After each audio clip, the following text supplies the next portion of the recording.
Hello guys, स्वागत है आपका हमारे अपने यूट्यूब चैनल मैथ्स एजुकेशन में। आज हम पढ़ने वाले हैं बोर्ड एग्जाम को फोकस करते हुए 95 प्लस की सीरीज में, जहां पर आपको मिलने वाले हैं प्रीवियस ईयर के क्वेश्चंस और एक्सपेक्टेड क्वेश्चंस। इससे क्या होगा कि आपकी बोर्ड एग्जाम की जो तैयारी है वो 30 दिनों में बहुत ही अच्छी हो जाएगी। ये 30 डेज की सीरीज रहेगी, जिसमें आपको बहुत सारे क्वेश्चन करवाए जाएंगे। अगर आप इस 30 दिन की क्लास को करते हैं तो हम ये नहीं कह सकते कि आप 70 में 70 ले आएंगे, लेकिन थोड़ी सी उम्मीद ये रहेगी कि आप 65 प्लस तक गेन कर सकते हैं। क्योंकि अगर हमें ज़्यादा ही कहना हो तो हम कुछ भी कह सकते हैं कि 70 में आप 71 ले आइए। ठीक, ऐसा नहीं कह सकते, लेकिन उम्मीद ये रहेगी कि आप 65 प्लस जरूर गेन करेंगे अगर आप 30 डेज की ये पूरी क्लास करते हैं तो आज हम लेके आए हैं 5 क्वेश्चन जो कि लीनियर इक्वेशन इन 2 वेरिएबल्स है और ट्रिग्नोमेट्री से भी है, और एक क्वेश्चन आपको थोड़ा सा कोऑर्डिनेट ज्योमेट्री का भी दिख रहा है। ठीक है, जो कि 2020 में पूछे गए हैं बोर्ड एग्जाम में। ठीक है, तो करते हैं इन क्वेश्चनों को और साथ साथ बता दें कि इसमें जो प्रीवियस ईयर के क्वेश्चन है वो तो करवाएंगे प्लस जो एक्सपेक्टेड क्वेश्चन है जो आ सकते हैं वो जरूर करवाएंगे। ठीक है, जिससे क्या होगा कि आपकी प्रिपरेशन बहुत ही अच्छी हो जाएगी इन 30 दिनों में ही। तो आ जाते हैं सबसे पहले क्वेश्चन पे। जो ट्रिग्नोमेट्री का क्वेश्चन लिखा हुआ है 1 प्लस साइन है अपॉन 1 प्लस cos है प्लस 1 प्लस cos है अपॉन साइन है बराबर 2 cos है।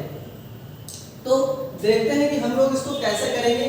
तो पहला क्वेश्चन है हमारा क्या है, sine a upon 1 plus cos a plus 1 plus cos a upon sine बराबर लिखा हुआ है 2 cos a। हम लोग क्या करेंगे, LHS लेंगे फ्रॉम LHS मतलब left hand side. Left hand side क्या है हमारी, ये है। हमने लिख लिया इसको sine a upon 1 plus cos a plus 1 plus cos a upon sine a। तो देखें अब इसमें हम क्या करेंगे। तो सबसे पहले हम देखते हैं कि ये tan या cot में लिखा होता तो हम कुछ ना कुछ इसको फार्मूले में कन्वर्ट करने की कोशिश करते हैं कि tan को हम sin cos में ले सकते हैं, cot को cos अपॉन sin लिख सकते हैं। लेकिन यहाँ पे जो आपको क्वेश्चन दिया गया है वो सिर्फ sin और cos में दिया गया है, तो sin और cos में क्वेश्चन बहुत ही आसान हो जाता है। ठीक है, तो देखते हैं कि यहाँ पे देखो हम इसका एलसीएम ले सकते हैं। इसका एलसीएम लेने पे हमको क्या मिलेगा, ये इससे मल्टीप्लाई होगा, मतलब ये sin a 1 plus cos a। अब ये वाला इससे जाके मल्टीप्लाई हो जाएगा, तो sin a क्या हो जाएगा, sin स्क्वायर a प्लस ये देखो 1 plus cos square a, sorry 1 plus cos a 1 plus cos a, ये क्या बन जाएगा आपका 1 प्लस cos a का होल हाफ स्क्वायर। इतने में कोई दिक्कत नहीं। फिर आगे बढ़ते हैं हम लोग। तो ये है हमारा sin स्क्वायर a प्लस ये देखो a प्लस b का होल स्क्वायर लिखा हुआ है। ये a प्लस b का होल स्क्वायर आपका क्या होता है, a square plus b square plus 2ab। तो यहाँ पे हम देखें a की जगह पे क्या है 1 है और b की जगह पे cos a है। तो जब यहाँ पे फार्मूला ओपन करेंगे तो a स्क्वायर मतलब 1 का स्क्वायर प्लस b स्क्वायर मतलब cos a का स्क्वायर प्लस 2a मतलब 1 और b मतलब cos a, और अपॉन में जो लिखा था उसको वैसे ही लिख देंगे हम 1 प्लस cos a। ठीक है, फिर इसके बाद देखें तो ये देखो sin स्क्वायर है प्लस cos स्क्वायर है, इसको हम लोग साथ में लिख लेते हैं। ये हो जाएगा हमारा sin स्क्वायर है प्लस cos स्क्वायर a, और ये प्लस का 1 लिखा हुआ है, प्लस का 1 और प्लस का ये 2 cos a। ठीक है, अपॉन में ये sin a 1 plus cos a। इसके बाद अगर हम देखें तो हमारा ये जो sin स्क्वायर a होता है, sin square a plus cos square a, ये एक आइडेंटिटी है। इसके इक्वल क्या होता है 1 होता है। इसके इक्वल 1 होता है तो इसकी जगह पे हम लोग क्या कर लेंगे 1 लिख लेंगे। ये 1 प्लस 1 प्लस 2 cos a। अब ये देखो ये क्या हो जाएगा, ये सेम ऐसा ही लिखा रहेगा sin a 1 plus cos a। ठीक है, इसके बाद अगर देखें तो ये 1 प्लस 1 2 प्लस 2 cos a हो जाएगा upon sin a 1 plus cos a हो जाएगा। अब यहाँ पे क्या करें हम लोग 2 को कॉमन ले लें, 2 कॉमन ले लिया तो 1 प्लस cos a बच गया अपॉन में sin a और 1 प्लस cos a बच गया। ठीक है, तो ये cos A 1 plus cos A cancel हो जाएगा, ये sin A लिखा हुआ है। तो यहाँ से हमको क्या मिला है, हमें मिला है 2 इंटू 1 अपॉन साइन A, और 1 अपॉन साइन A क्या होता है, cosec A होता है। तो ये क्या हो जाएगा 2 cosec A, यही हमारा क्या होगा RHS पार्ट होगा। तो यहाँ पे एक चीज हमने और यूज की है क्या, कि 1 अपॉन साइन A जो होता है वो क्या होता है cosec A। ठीक है, उम्मीद करता हूँ कि पहला क्वेश्चन आपको समझ में आया होगा।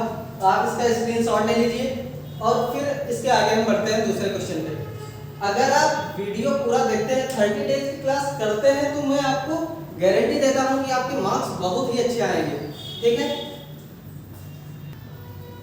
आ जाते हैं दूसरे क्वेश्चन पे, जिसमें लिखा हुआ है find the value of p for which the pair of linear equation 4x plus py plus 8 equal to 0 and 2x plus 2y plus 2 equal to 0 has a unique solution। तो इस क्वेश्चन को solve करने से पहले हम इसकी condition आपको बता दे रहे हैं। 3 कंडीशन पे क्वेश्चन बन जाता है। कैसा कि ये जो इक्वेशंस लिखी हुई है लीनियर इक्वेशन इन 2 वेरिएबल की अगर जनरल इक्वेशन देखी जाए तो ये a1x plus b1y plus c1 equal to 0, ठीक, a2x plus b2y c2 equal to 0। इस टाइप की अगर आपको कोई दो इक्वेशंस दी गई हैं, इस टाइप की अगर आपको कोई दो इक्वेशंस दी गई हैं, तो आप सबसे पहले यहाँ पे देखेंगे इन्होंने कहा है यूनिक सॉल्यूशन। तो ये बात अगर आप समझ लेंगे तो यहाँ से कोई भी क्वेश्चन बन जाए। सिर्फ यही नहीं, जो 3 कॉन्सेप्ट है इसके कोई भी क्वेश्चन बनता है तो आप बहुत आसानी से कर लोगे। तो ये बात आपको बहुत अच्छे से समझनी है। कैसे, यहाँ आप देख रहे हैं a1 a2 है, तो अगर आपका a1 upon a2 not equal to है b1 अपॉन b2 के, ठीक है, तो ये जो लाइन होगी, ये लाइन आपकी कैसी लाइन होगी, ये आपकी इंटरसेक्टिंग लाइन होगी, इंटरसेक्टिंग लाइन होगी। और ये जो इंटरसेक्टिंग लाइन होगी ये हमेशा कैसा सॉल्यूशन रखेंगी, यूनिक सॉल्यूशन रखेंगी, ये यूनिक सॉल्यूशन रखेंगी। ठीक है, एक बात ये हो गई आपकी। दूसरी, अगर आपका a1 अपॉन a2 इक्वल है b1 अपॉन b2 के इक्वल है c1 अपॉन c2 के, तो ये क्या होंगी, ये आपकी कोइंसिडेंट लाइन होंगी।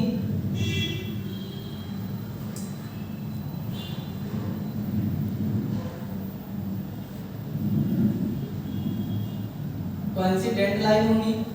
और ये जो कोइंसिडेंट लाइन है, कोइंसिडेंट लाइन का मतलब क्या है कि ये कैसा सॉल्यूशन लग रही होंगी, इनफाइनाइटली मेनी सॉल्यूशन लग रही होंगी।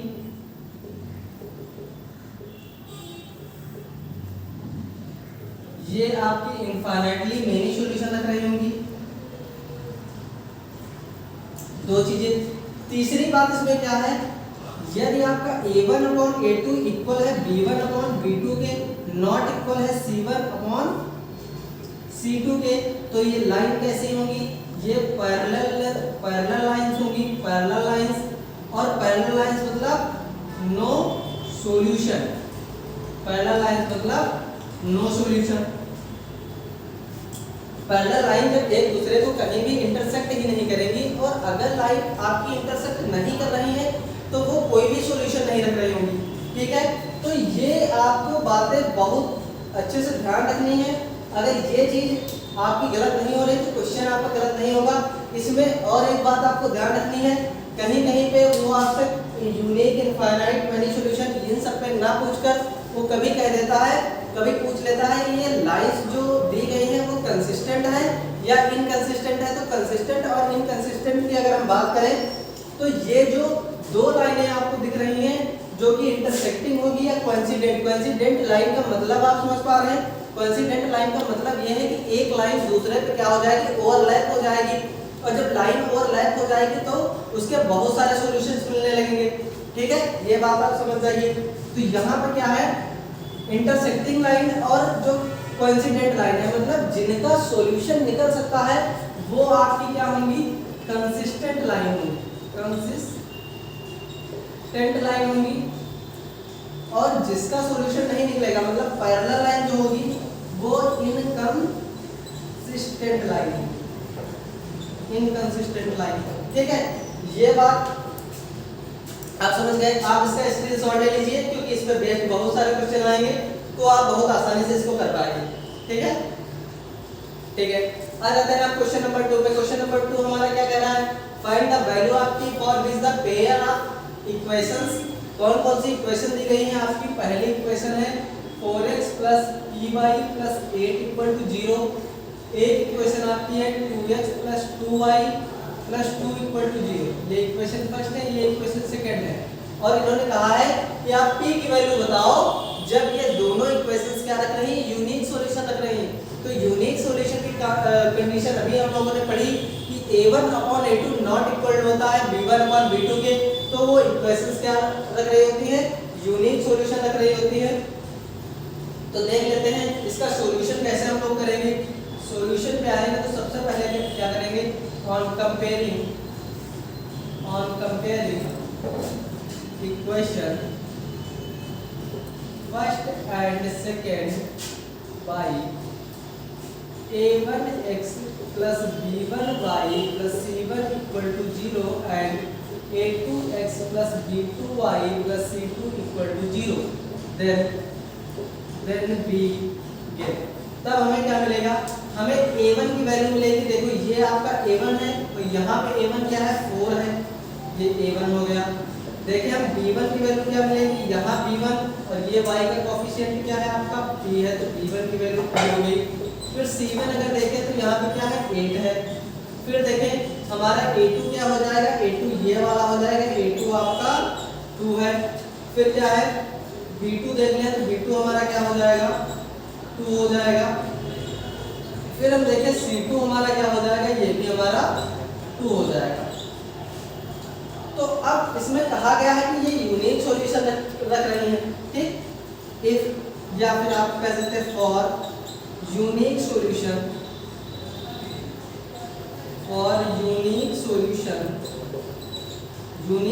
की बात अगर हम करें तो यूनिक सॉल्यूशन क्या कहता है कि आपका जो a1/a2 हो वो कभी भी b1/b2 के बराबर ना हो। तो a1 की वैल्यू कितनी है 4, a2 की वैल्यू कितनी है 2, नॉट इक्वल टू b1 की वैल्यू है p, ठीक, और b2 की वैल्यू है 2। तो देखो ये 2 और 2 क्या हो जाएगा, आपस में कैंसिल आउट हो जाएगा। तो ये हमारा क्या मिल जाएगा हमें finally 4 not equal to p।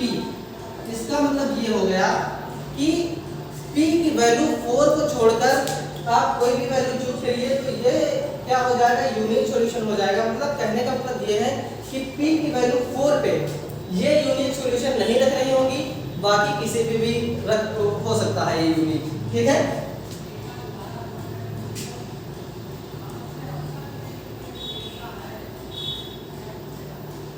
तो ये बात आपको समझ आई होगी कि यहाँ पे p की वैल्यू क्या नहीं हो सकती, 4 नहीं हो सकती, ठीक है।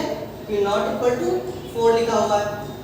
ये ध्यान देके आपको करना है, आप ऐसा नहीं कि आप इसको इक्वलिटी पे सॉल्व कर दें। अगर इक्वलिटी पे सॉल्व कर दिया, अगर p की वैल्यू 4 पे आप इसको यूनिक बोल देंगे तो ऐसा नहीं होगा। फिर ये क्या होने लगेगा, ये गलत होने लगेगा, क्योंकि देखो यहाँ पे 4 यहाँ पे 4 आ जाएगा तो ये सेम हो जाएगा और वो पहले ही कह चुका है कि ये इक्वल नहीं है, ठीक है।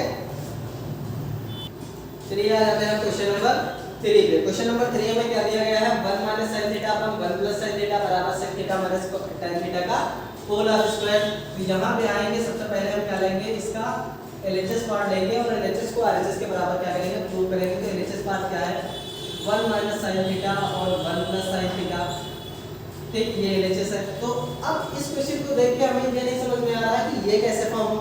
तो हम क्या करेंगे, जो हमें डिनोमिनेटर में दिया गया होगा उसके कंजुगेट से हम लोग क्या करेंगे, मल्टीप्लाई करेंगे और डिवाइड करेंगे। कंजुगेट क्या होता है, यहाँ पे जो चीज डिनोमिनेटर में लिखी होगी उसके बीच का जो साइड है उसको आप चेंज कर दोगे, वही उसका क्या हो जाएगा, कंजुगेट हो जाएगा। जैसे यहाँ पे कहें 1 + sin थीटा लिखा हुआ है तो 1 - sin थीटा क्या होगा, इसका कंजुगेट होगा। तो हमने क्या किया, 1 - sin थीटा से क्या कर दिया, इसको मल्टीप्लाई कर दिया और 1 - sin थीटा से इसको डिवाइड कर दिया। अब देखते हैं क्या लिखा है। अब देखो क्या करने लगते हैं लड़के कुछ कि इसमें क्या हो जाता है कि इसमें भी एलसीएम लेने लगते हैं, लेकिन यहाँ पे आप देख रहे हो कि साइन जो है वो मल्टीप्लाई का लगा हुआ है और मल्टीप्लाई के साइन में ये सीधे सीधे मल्टीप्लाई होता है, ना कि एलसीएम लिया जाता है, ठीक है। इस बात को आपको ध्यान में रखना है, या प्लस या माइनस होगा तभी आप एलसीएम लेंगे। मल्टीप्लाई में एलसीएम मत ले लेना कि इससे एलसीएम ले लिया, ठीक, फिर इसको इससे मल्टीप्लाई कर दिया, इसको इससे, गलत हो जाएगा पूरी तरीके से। ठीक है, तो यहाँ पे देखें हमने कहा मल्टीप्लाई का साइन है तो ये आपस में मल्टीप्लाई होगा, तो ये 1 माइनस साइन का 1 माइनस साइन थीटा का क्या हो जाएगा, होल स्क्वायर हो जाएगा। यहाँ से देखें तो 1 minus sine theta 1 plus sine theta लिखा हुआ है। 1 माइनस साइन थीटा में थोड़ा सा आपको याद हो तो a प्लस b और a माइनस b के टाइप में लिखा हुआ है, जिसको हम लोग a square minus b square भी बोल सकते हैं। तो a square minus b square मतलब ये 1 का square minus sine square theta, तो ये क्या बन जाएगा 1 माइनस साइन थीटा का होल हाफ स्क्वायर, ये क्या हुआ है। अब थोड़ा सा यहाँ पे देखो तो हमने एक आइडेंटिटी बताई थी अभी इससे पहले कि जो sine square theta plus cos square theta होता है वो 1 के बराबर होता है। तो इस कॉस थीटा को अगर हम इस साइड भेज दें तो ये साइन स्क्वायर थीटा बराबर 1 माइनस कॉस स्क्वायर थीटा हो जाएगा।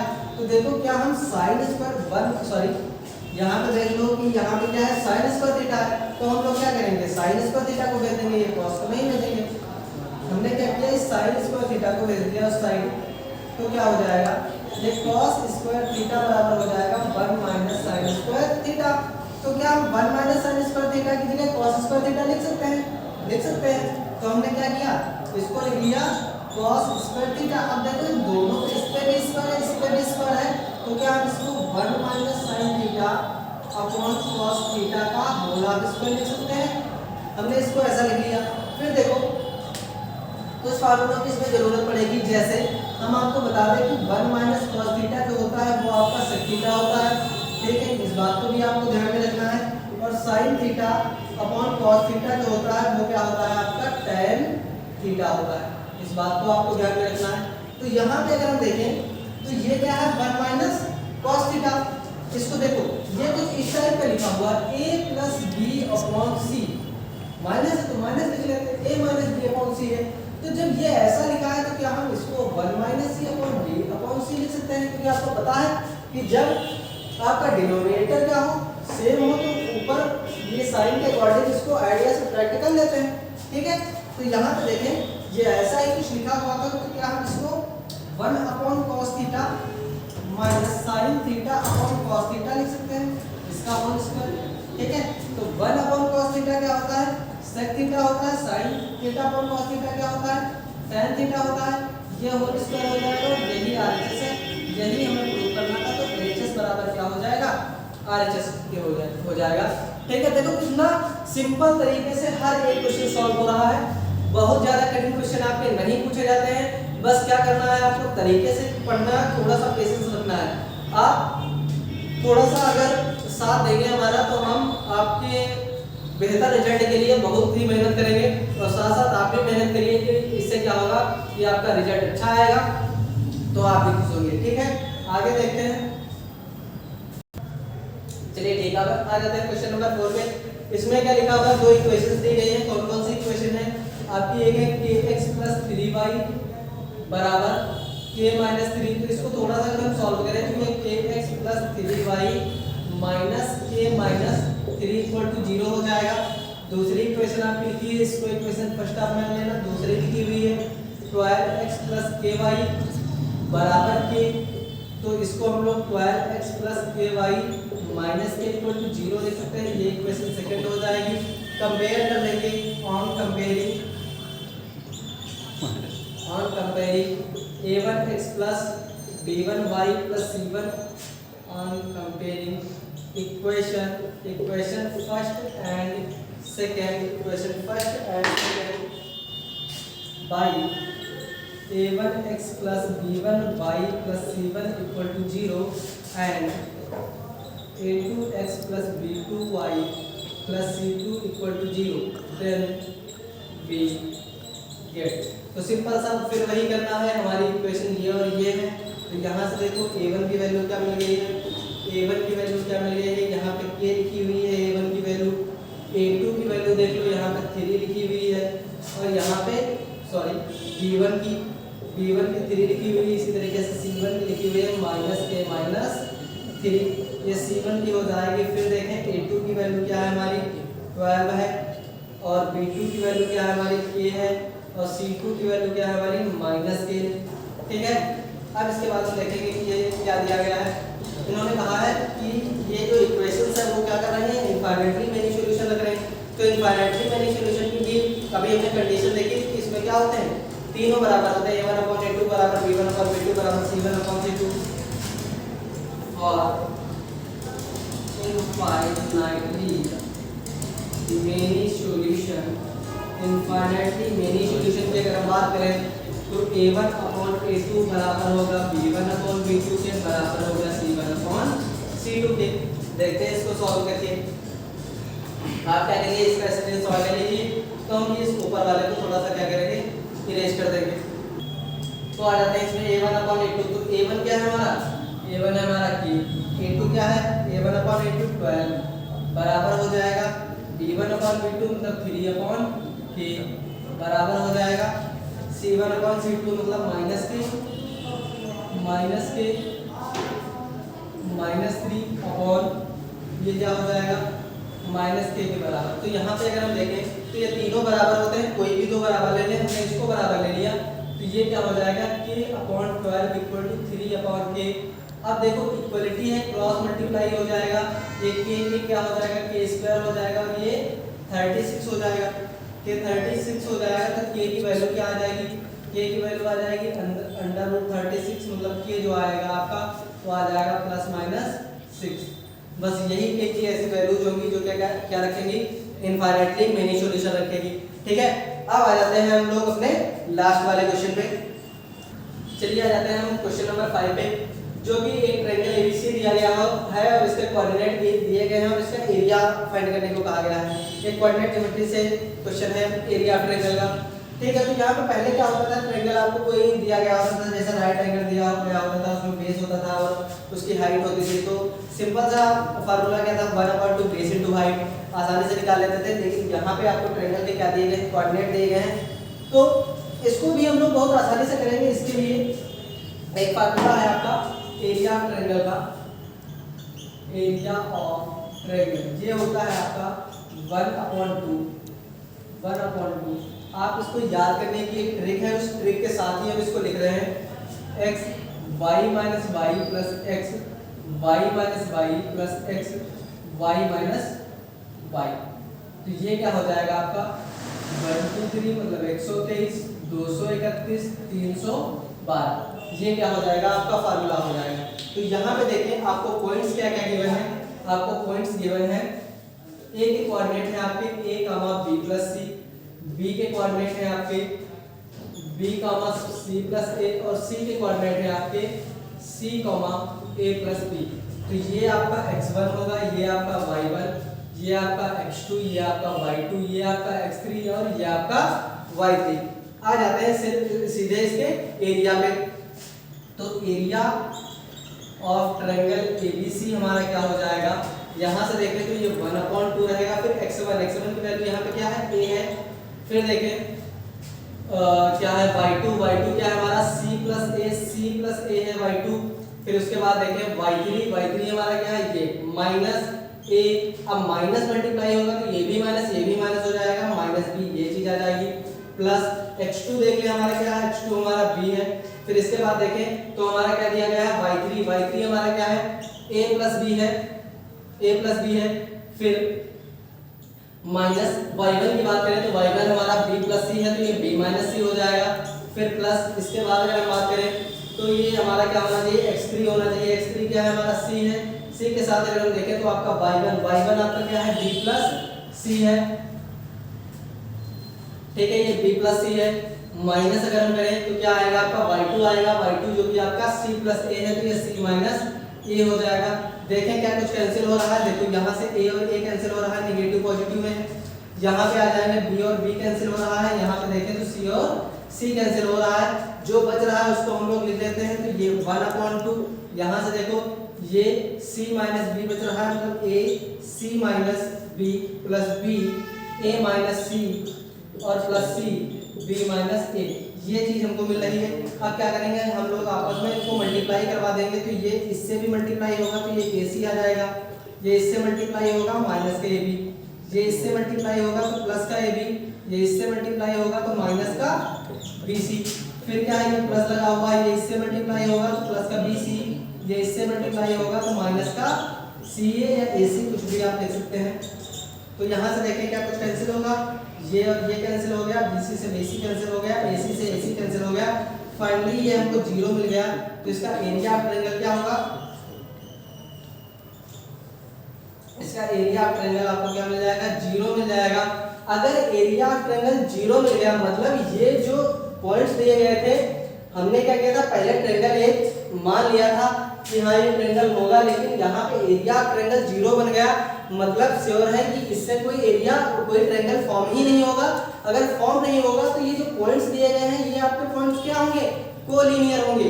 कोलिनियरिटी प्रूव करनी भी इसमें आती है कि जहाँ पर एरिया ऑफ ट्रायंगल आपका 0 बन जाए वहां पे पॉइंट्स क्या हो जाते हैं, कोलिनियर हो जाते हैं। तो यहाँ पे ये जो आपका फिगर है, ये फिगर आपका नहीं बनेगा, ये क्या हो जाएंगे, ये पॉइंट्स कोलिनियर हो जाएंगे। कोलिनियर पॉइंट्स वो होते हैं जो एक ही लाइन पे लाई करते हैं, जहाँ पे एरिया ऑफ ट्रायंगल 0 हो जाता है, क्योंकि जब एक ही लाइन पे कोई भी पॉइंट्स लाई करेंगे तो वो क्या करेंगे, एरिया फॉर्म नहीं करेंगे। ठीक है, उम्मीद करता हूँ ये बात आपको समझ आई होगी। अगर आपको वीडियो पसंद आती है तो आप वीडियो को लाइक कीजिए, चैनल को सब्सक्राइब कर दीजिए तथा साथ साथ आप बेल आइकन को जरूर प्रेस करें, जिससे आपको कंटिन्यू वीडियोस मिलती रहे। जैसा कि हमने पहले बताया कि आपकी ये 30 डेज की सीरीज चलने वाली है, जिसमें सिर्फ और सिर्फ हम बोर्ड एग्जाम को फोकस करके पढ़ा रहे हैं और ये गारंटी दे रहे हैं कि आपके मार्क्स बहुत ही अच्छे आएंगे, बहुत ही बेहतर रिजल्ट होगा आपका। बस आपको क्या करना है, कंटिन्यू वीडियो देखना है। ठीक है, थैंक यू वेरी मच।